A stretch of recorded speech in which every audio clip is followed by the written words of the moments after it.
Breaking news today. Please subscribe and then check notification box to get all breaking news alert. Muslim healthcare worker goes on sex assault rampage in Canada, gets no jail time. Canadian Prime Minister Justin Trudeau has welcomed socialist policies into his country, and has embraced multiculturalism. He seems to think that makes his country progressively modern. Others would disagree. As Trudeau makes excuses for Muslim culture, and criticizing President Trump's stand against it, his citizens are paying the price. Take what happened to a number of defenseless senior citizens who were subjected to one Muslim's sexual depravity. Even worse, the man got off scot-free. In Ontario, Canada, a family discovered their 90-year-old mother and grandmother had been sexually assaulted the week of her birthday by a hospital worker who committed the same sort of crimes on countless others. The incident happened in September 2015 and the accused worker, 53-year-old Sojazadeh, who is also known under the name Shojaden Mohammadzadeh, was caught by a nurse who walked in on the assault. To make matters worse, the hospital attempted to cover it up, firing the worker and not calling the police. The incident is not only an indictment of the lax attitude towards Muslim culture and Canada's politically correct mindset, it also reveals much about the socialized medicine system in Canada that Democrats in America love to point to as beneficial for patients. After being fired, Zadeh went to work at a nursing home, where he sexually assaulted at least 2 residents. He is suspected of assaulting many more there. Even though he faced more than a dozen charges, he took a plea deal and received 3 years probation. He still lives with his wife and children in the area.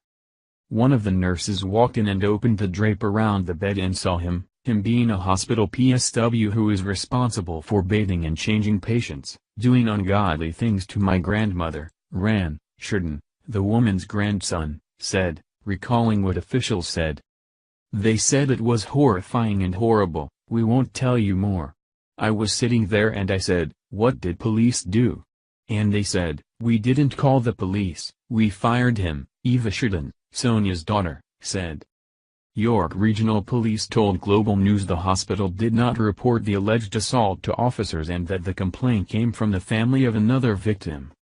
Ran said hospital officials told his mother the matter was kept within closed doors to not jeopardize the hospital's reputation. We've been on this for 2 years fighting and the legal system is not doing much of anything. The legal system clearly is not, he said. September 14, 2015. Nearly 2 years ago. On the week of her 90th birthday, my grandmother, Sonia Sheridan, tied down, was beaten and sexually assaulted by a hospital-employed PSW, Shojaden Mohammadzadeh, at Mackenzie Health Hospital in Richmond Hill, Ontario, Canada. For 2 years, I have been silenced. But silence is betrayal and today, I break that silence. The Canadian health system has kept this hushed, the Canadian legal system has swept this under the rug. Publications are afraid to air this out, and victims' families are coerced into silence. Here, today, I beg of you to share this story far and wide, make it spread like wildfire. Share to your page, others' pages, public pages. Make this story viral so to prevent others from being victimized just the same. Make this story viral so to open this Pandora's box of bureaucratic corruption, however high its chain of command may be, to disincentivize the concealment and encouragement of criminal activity. Between March 2015 and October 2015, Shojaden Mohammadzadeh, then 51, allegedly assaulted and sexually assaulted at least 4 elderly patients, aged 88 to 91, at Mackenzie Health. The hospital's upper management, from its CEO to executive VP, operations director, patient care manager, manager of employee relations, and human resources director, had been promptly made aware of the assaults, and deliberately elected to conceal all offenses for the majority of the 7-month duration, as later divulged to my mother by hospital management as well as by police.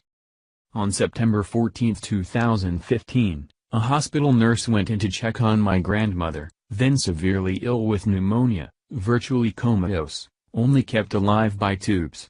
To the nurse's repulsion, she saw Zadeh, a PSW responsible for cleaning and bathing patients, aggressively sexually assaulting my unconscious grandmother.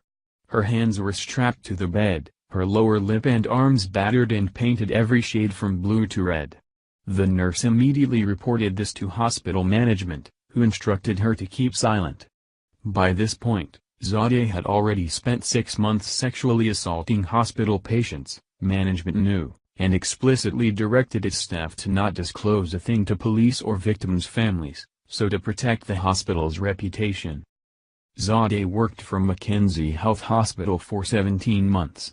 The aforementioned offenses are the ones we know of. Nearly 2 years later, many of the victims deteriorated and shortly after passed. Zadeh currently resides with his family in Newmarket, Ontario, Canada.